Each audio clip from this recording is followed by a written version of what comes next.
I'm Josh Klein. And I'm Elise Hugh. We host a podcast from Accenture called Built for Change. Every part of every business is being reinvented right now. That means companies are facing brand new pressures to use fast evolving technologies and address shifting consumer expectations. But with big changes come even bigger opportunities. We've talked with leaders from every corner of the business world to learn how they're harnessing change to totally reinvent their companies. And how you can do it too. Subscribe to Built for Change now so you don't miss an episode.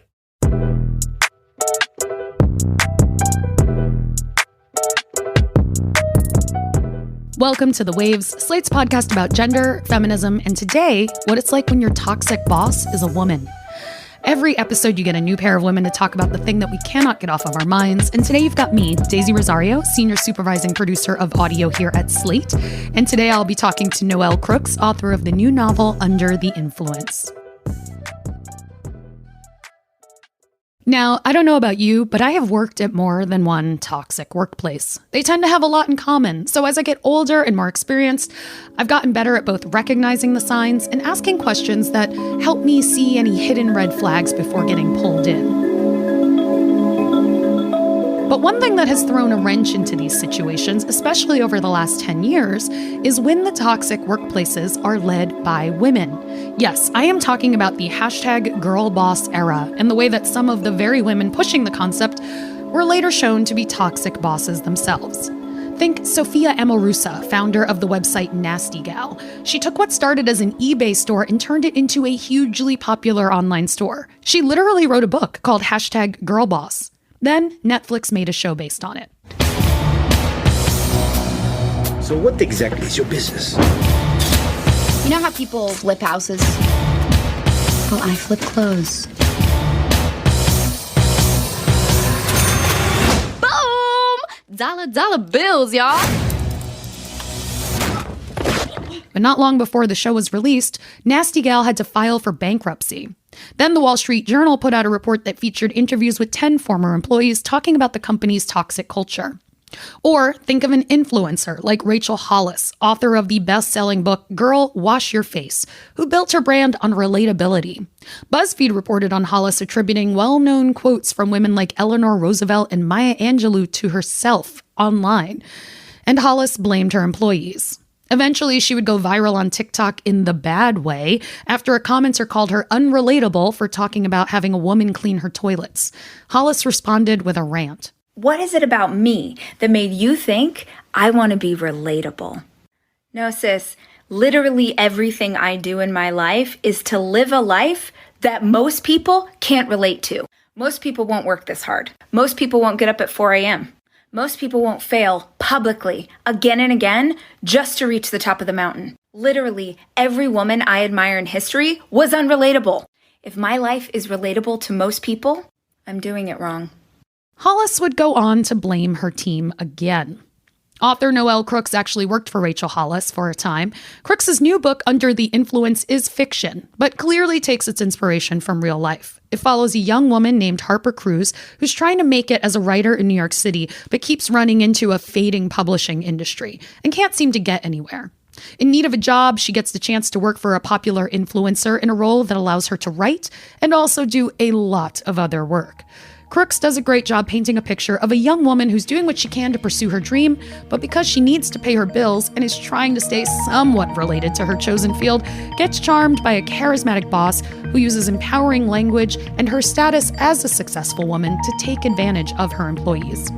We're going to take a quick break right now, but when we come back, I will be talking to Noelle Crooks, author of the new book, Under the Influence. That's after the break.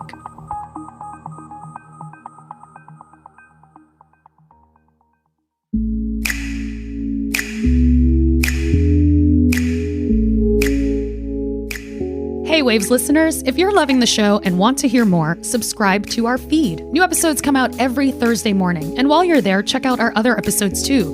We've been very busy lately, with an episode on the passing of Senator Dianne Feinstein, a discussion on why doctors need to stop using the phrase incompetent cervix, among others, and we've also got a Golden Bachelor recap every week. Subscribe to The Waves wherever you get your podcasts to never miss an episode, and maybe throw us a nice rating while you're there.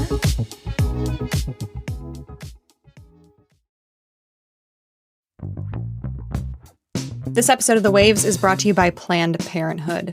When the Supreme Court decided to end the constitutional right to an abortion, they stole people's freedoms and stripped them of their ability to control their own bodies. But this movement won't be defeated. All across the country, every time abortion rights are put directly to the people through ballot initiatives in states like Kansas, California, Michigan, Vermont, and Montana, supporters have fought back and won, protected or expanded access to abortion. That's because the right to an abortion is the majority opinion. Did you know that 85% of Americans believe abortion should be legal? 85%. Planned Parenthood knows that healthcare equity, including access to safe, legal abortion, is a human right. They'll fight with everything they've got to protect that right, but they need your help. To join the movement, donate to Planned Parenthood today and visit plannedparenthood.org/future. I'm Josh Klein. And I'm Elise Hu. We host a podcast from Accenture called Built for Change. Every part of every business is being reinvented right now. That means companies are facing brand new pressures to use fast evolving technologies and address shifting consumer expectations. But with big changes come even bigger opportunities. We've talked with leaders from every corner of the business world to learn how they're harnessing change to totally reinvent their companies. And how you can do it too. Subscribe to Built for Change now so you don't miss an episode. Welcome back to The Waves. I am joined now by author of her debut novel, Under the Influence. Please welcome Noelle Crooks. Noelle, thank you so much for being here. Hi, thank you so much for having me. So, Noelle, I really enjoyed your book. It was a great read. It was funny, frustrating. I was having flashbacks to my own experiences of working for, let's say, powerful yet toxic women. Tell us a little bit about how this book kind of first came about for you. Well, first, thank you so much. I pride myself in having people go through an emotional roller coaster while reading. So I think it sounds successful on that front.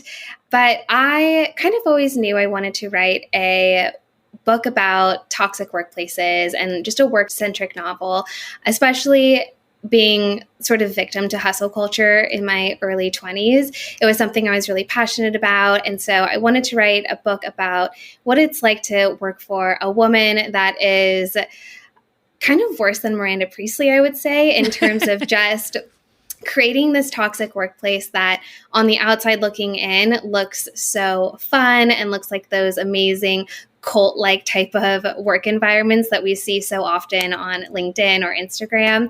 But when you peek behind the curtain, it's just none of those things and more. And so that's really kind of where the inspiration came from, is just looking at social media and influencers and a lot of these toxic workplaces that, you know, in 2020 got exposed, and kind of diving into that to create Under the Influence. I think like the way that you build Harper's journey into like why she would accept some of the things, how she gets pulled into some of the things, why this particular role feels so exciting and like such a big opportunity, like felt so realistic to what it is to, you know, I think not probably just pursue a career in online media, but like media at large. You know, we know that publishing houses are closing, magazines closing, newspapers closing. Like, it's been tough out there this last 10, 15 years, especially if you are someone who wants to get into being a writer or any of those things. Like, the jobs that existed to help build you up to those roles have disappeared. And that's a very realistic part of your novel. I mean, is that something that you experienced yourself? Yeah. So when thinking about Harper's character, I mean, I really wanted her to feel relatable. And so to me, that looked like someone who is ambitious and excited, and to your point, wanting to sort of start their career and start something bigger, who she really feels like she's meant for something greater. But she's not somebody who has sort of a life set up or a background where her parents might have, you know, money set aside. And she's very much just a working class sort of woman in her early 20s. And so to me, that's definitely something I could relate to. In my early 20s and even before that, I always say that my favorite time in elementary school was the time I got to be line leader. And that sort of just fueled this never-ending teacher's pet energy that I have. And so definitely in my early 20s, it was the same time that girl boss culture started to really come to the surface. And so when you think about somebody who has this kind of teacher's pet energy, and then you put them out into a workforce with also all of these narratives online and in media that say, oh, be a girl boss, own your life, do all these things, work so hard.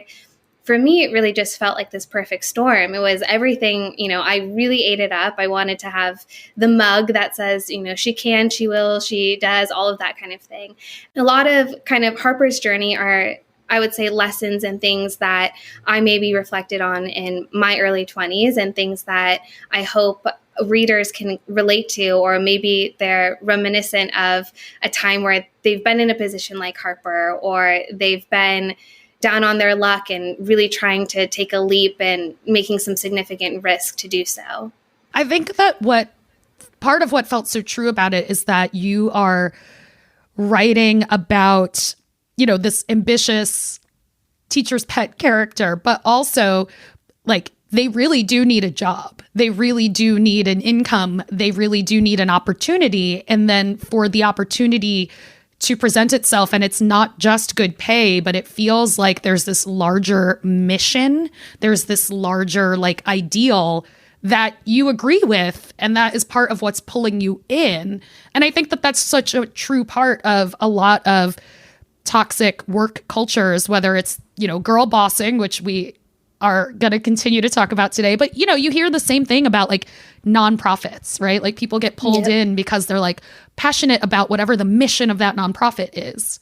And then it's like used as cover in a way to underpay people and work them crazy hours. Definitely. There's a lot of companies, and what I've come to find even since the book has been out, people have reached out to me and have shared their Harper story, or maybe a time when they've been in her shoes. And a lot of the commonalities I have found are that these toxic workplaces generally are not the ones where you're in a cubicle, wearing business formal clothes. They generally are the ones that have those flashy and sexy mission statements online. They're the ones that have filled Instagrams with smiling employees and all of these, fun type of benefits and things like that. And so that was definitely something that I wanted to have in terms of Harper's experience at the greenhouse. Yeah, one of the moments that really hit me hard was there's a lot of dancing in the office in the book. And I literally worked once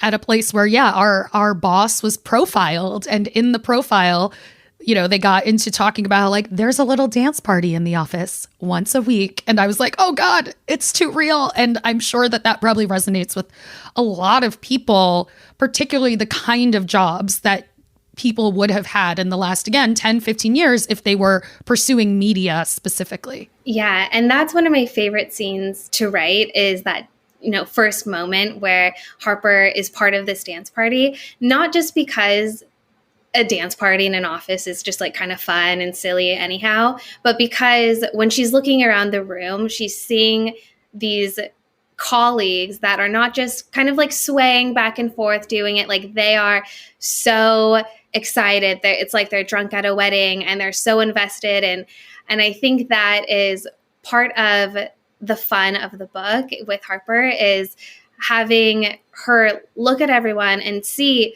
really smart, really capable people who are just falling into this toxic workplace and sort of, I would say, drinking the Kool-Aid. Yeah. And I think it's easy when you get into a toxic workplace when you might walk in a little bit skeptical, but when you look left and right and the people that you are sharing a desk with or the people that are around the office and everybody is so invested and is really there, it can really become intoxicating. Yeah, absolutely. I mean, I feel like for the last few years, like we've, heard a lot more about like cults and documentaries and stuff, yes. Right? And the overlap in the behavior is like wild. I mean, there's a reason that, we even have the phrase drinking the Kool-Aid. And I've worked at so many places where, there was like the conversation of like, do you drink the Kool-Aid? Or like, you kind of have to drink the Kool-Aid a little bit to work here. Like, you've got to accept some of this stuff.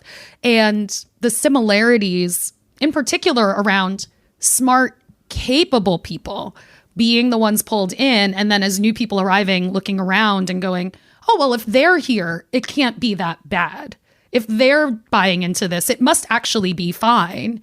And then kind of using that as a way to quiet the part of you that is like aware that maybe something is not quite right, just seems so real and true to, you know, both the toxic workplaces and all the cults we see in these documentaries. Absolutely. And cult research is a lot of what I did when kind of conceptualizing the book and writing the book, and having Charlotte use a lot of these cult-like tactics to really charm her employees and get them on board. I will also say, hearing from readers, a commonality I found with these cult-like workplaces are the bonds that you make with your coworkers. Yeah. I have found they can be so strong because you have a different type of relationship, because you're often going through things that are a little bit crazy, or dance parties, or just toxic behavior that, to your point, people just learn to accept. And so when you are in those types of environments, and of course you need someone to relate to, you need to vent to someone, you kind of turn to your peers, and you're able to create different types of relationships with colleagues than maybe you would in a really healthy environment where you log off at 6 p.m. and there's no funny business. Yeah. How much do you think that, like just age and everything also, when you have young people like pursuing their dream, they have got a little bit more energy. They can probably work a little longer. They're meeting new people. It just feels like that's such a big part of why some of these people are able to be taken advantage of so quickly. Yeah, I think age plays a lot, and just also life experience. I think it also, there's a narrative out there of this is a rite of passage sort of thing. And so I do think that younger people will have that mentality in a toxic workplace of, okay, I'm kind of just putting in the years that I need to in order to get to, whatever goal that I have, rather than thinking, there's a environment out there that is healthy, that you can still be dedicating and being passionate about your career, and not going home with a panic attack or not having these sort of dramatic events happening at work. I do think younger people are told by media and told even by people older that you got to put in your years because that's how it goes, and maybe 5, 10, 15 years down the road you'll get a nice job, but until then this is what work is.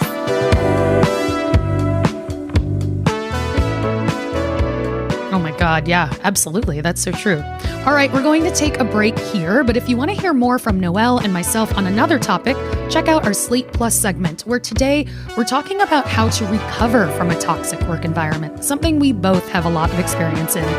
And please consider supporting the show by joining Slate Plus. Members get benefits like 0 ads on any Slate podcast, no hitting the paywall on the Slate site, and bonus content of shows like this one. To learn more, go to slate.com/thewaves plus.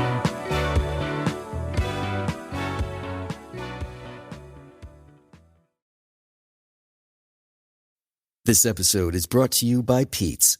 Few things start your day better than a good coffee. That's why Pete's hand roasts their coffee from a specific selection of high-quality beans. And they don't just put those beans into anyone's hands. Pete's trains their roasters for 10,000 hours so they can master the roast that gives you the most.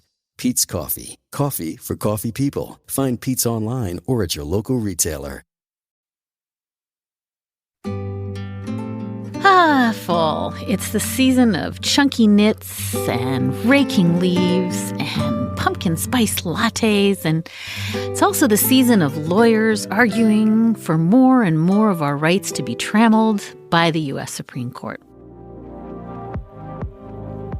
I'm Dahlia Lithwick, and if knowledge is power, then my podcast, Amicus, hopes to share the knowledge that you need to have in order to understand what goes into U.S. Supreme Court decisions, and when those decisions come out, what they mean for all the rest of us. Join us as we navigate a new Supreme Court term where 6 conservative justices in the court's all-powerful supermajority hope to hit their stride even as ethical questions swirl around them, and as the rest of the country is still reeling from the radical decisions of the past 2 terms. You can find us wherever you listen to your podcasts. That's Amicus. AMICUS, and we will talk to you soon. Welcome back to The Waves. I'm Daisy Rosario, and I'm talking to Noelle Crooks, author of the novel Under the Influence. The cover of your book describes it as Devil Wears Prada meets influencer culture. And this brought up a lot for me, having worked for some powerful women in the past, women who I admired in some ways. But I feel like these powerful women were really able to use aspects of their womanhood against us as employees, right? Like especially female employees. And that feels very true in your book as well. So why did you want to write about that?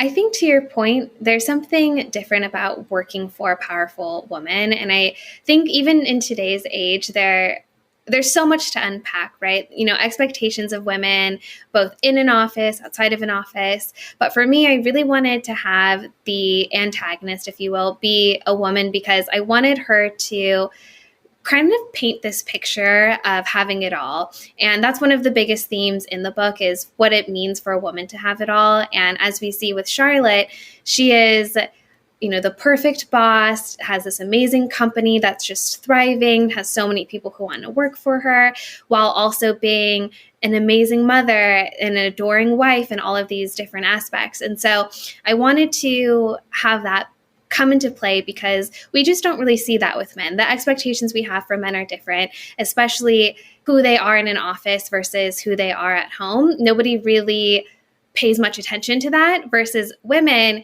It's sad that today's age, women have so much expectation on them.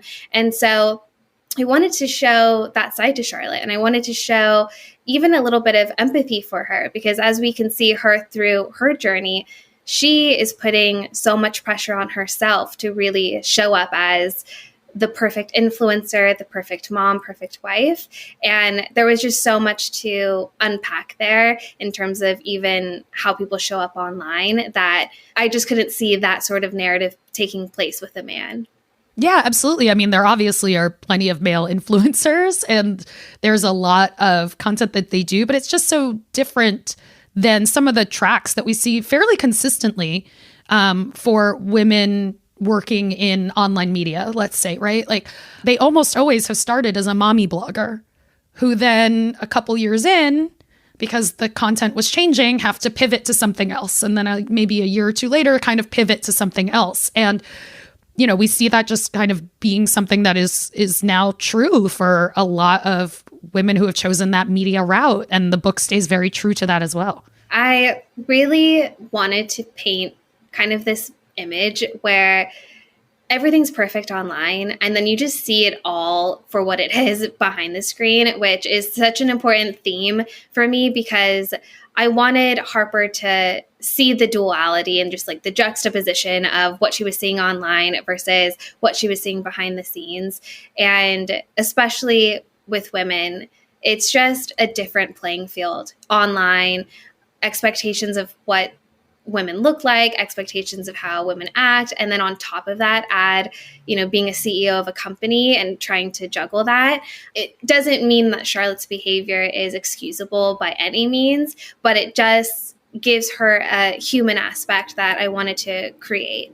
I think there's also something that is true of the characters in the book, and that felt very true as well, is the way that I think because of the admiration, like as a young woman towards this woman that you're working for, when that woman that you're working for says that they're going to look out for you or that they're going to be a champion for you, I think that is taken a lot more seriously by the young women on the receiving end of that because it feels more believable than just maybe a man saying that to you, or maybe you assume if a man says it to you that he's going to expect something sexual down the line or something. But when a woman says it to you, it feels much more like, oh yeah, they see me as the next them. Exactly. And that is exactly what was happening with the characters. And even Charlotte kind of creating this gold star system of favoritism inside of the office. I think it plays such an interesting dynamic with the other women in the office because we get to see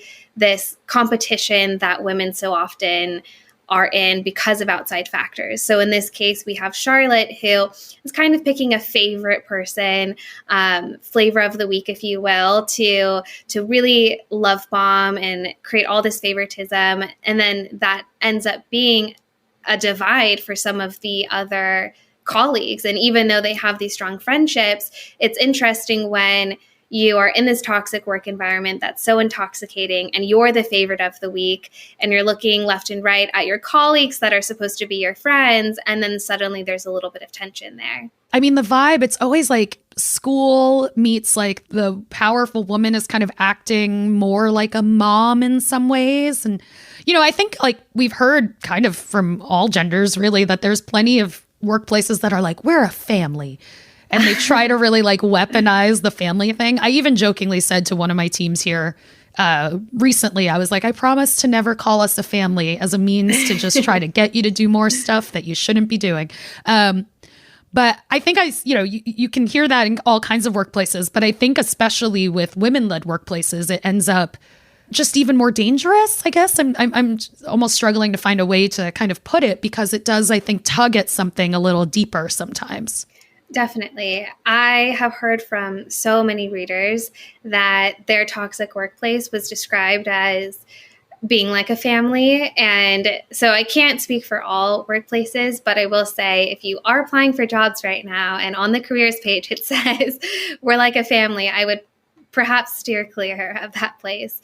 But yeah, I do think it plays a different type of emotion. And especially for women, I think hearing that you're going to be in a workplace that feels like family, you're seeing people who are having all of these bonds, and being a woman in the workplace is hard enough already, especially, in the book we get to talk about diversity and inclusion and performative diversity and all of those different aspects.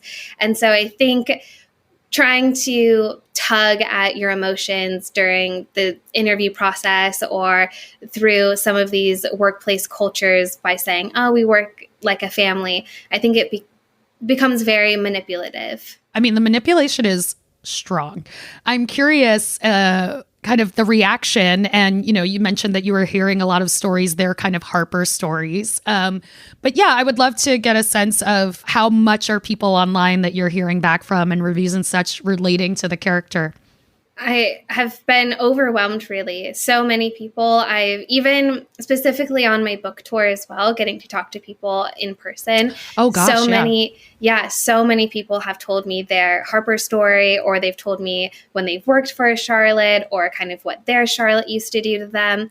And so that's what I think is part of the magic of the book, is even if you've never worked in a media company, even if you've never moved or taken risk with your jobs, it's rare to not have ever worked in a toxic work environment. Most people have had a bad boss. Most people have had tension in the workplace. And so what I've come to find is that Under the Influence truly is this kind of universal story and universal message that regardless of industry, so many people can relate to. I think it's very rare to not at least have encountered a toxic workplace at some point. I think how far you get pulled in probably depends on a lot of factors. But I do feel like that is part of what feels so insidious about these situations where it's like powerful women doing it, because they do tend to then leverage those like personal parts of both their experience and the experience of their employees, if they know about them, if they can learn about them, against them in a way that wouldn't necessarily be true in like a generally toxic space. Definitely. I think there's this level of trying to be relatable that women at the top tend to try to instill in their other women employees of, I'm just like you. And we see that a lot with Charlotte, especially the moments where it's just her and Harper, where she is sort of having a lot of conversation about similarities between them, and a lot of conversations about, oh, if this was a man, people wouldn't be saying these things about me, and just trying to be extremely relatable. And I think that all of that just plays into manipulation and gaslighting and lying and a lot of those themes that we see in the book. I mean, I think if this was a man, nobody would be saying this is both something that tends to be used by the powerful woman and becomes this like mantra for the people working for that person who are like trying to make it through the day. Like they have to believe it for themselves as well. I have seen that a lot. And I think that is one of the most common phrases from people who are often leading out toxic workplaces is, if this was a man, nobody would be questioning it. And that's definitely something that I wanted to have in the book, because I think we've all kind of heard that at some point, whether we've read it or have experienced it. There's a lot of women out there using that phrase. Yeah, it's funny too, like to go back to The Devil Wears Prada for a moment, which, we all know is supposed to be like a stand-in for Anna Wintour. Is like, that is not someone who's trying to be relatable. Like Anna Wintour, not trying to be relatable, has not ever tried to make us think that she wanted to be relatable. So I love that movie. I've watched it so many times. But I definitely felt reading your book, like, yeah, it was a great kind of pickup from that, because that feels so tied to, for lack of a better way of putting it, old media, right? Like powerful magazines with all of this money, and it comes out once a month. And then there's a big, the September issue is the big deal. And it's just a very different workflow than this kind of like online media existence, whether it's working with an influencer or just even thinking of the churn that people who used to work at BuzzFeed would talk about. I mean, it's a very different thing. And when you're trying to be relatable, and when you're trying to like make yourself seem like, oh, you can be like me, it just ends up pulling an entire different thing. Like the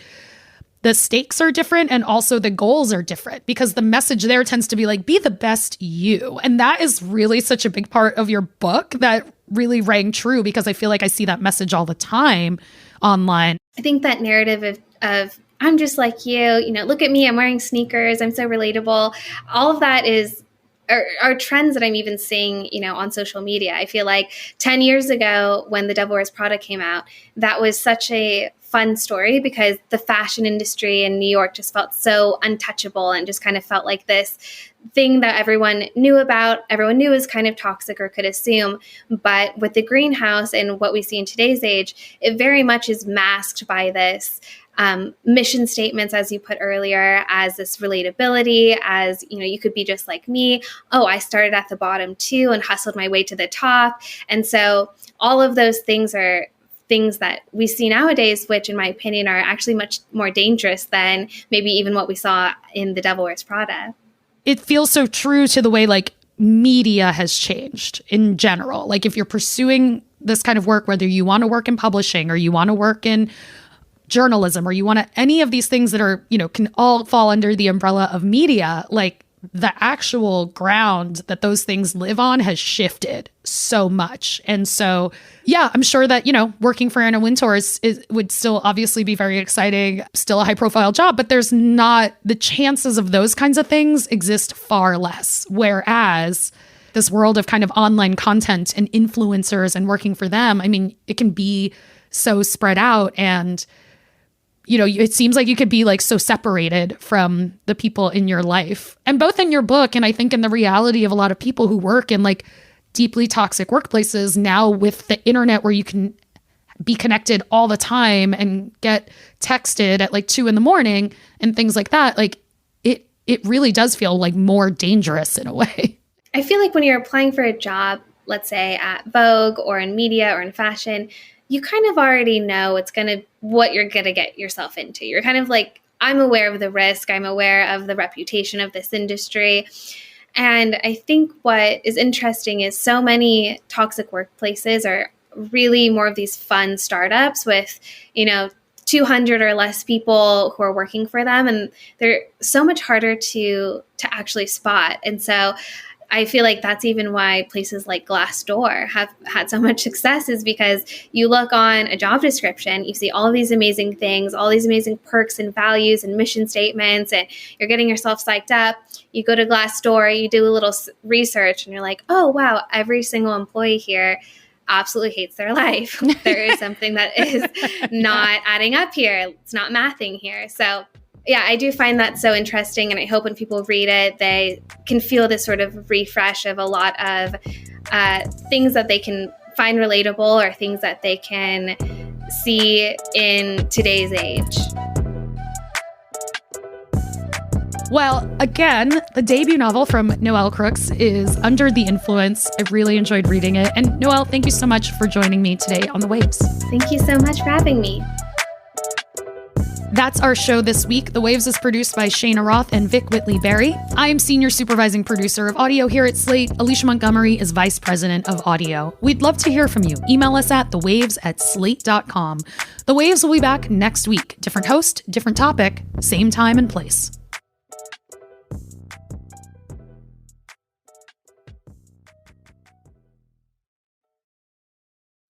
Hey everybody, it's Tim Heidecker. You know me, Tim and Eric, Bridesmaids, and Fantastic Four.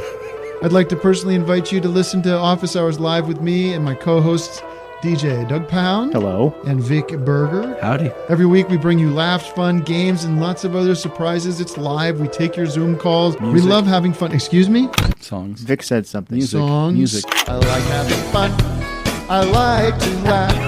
I like to meet people who can make me laugh. Please subscribe now.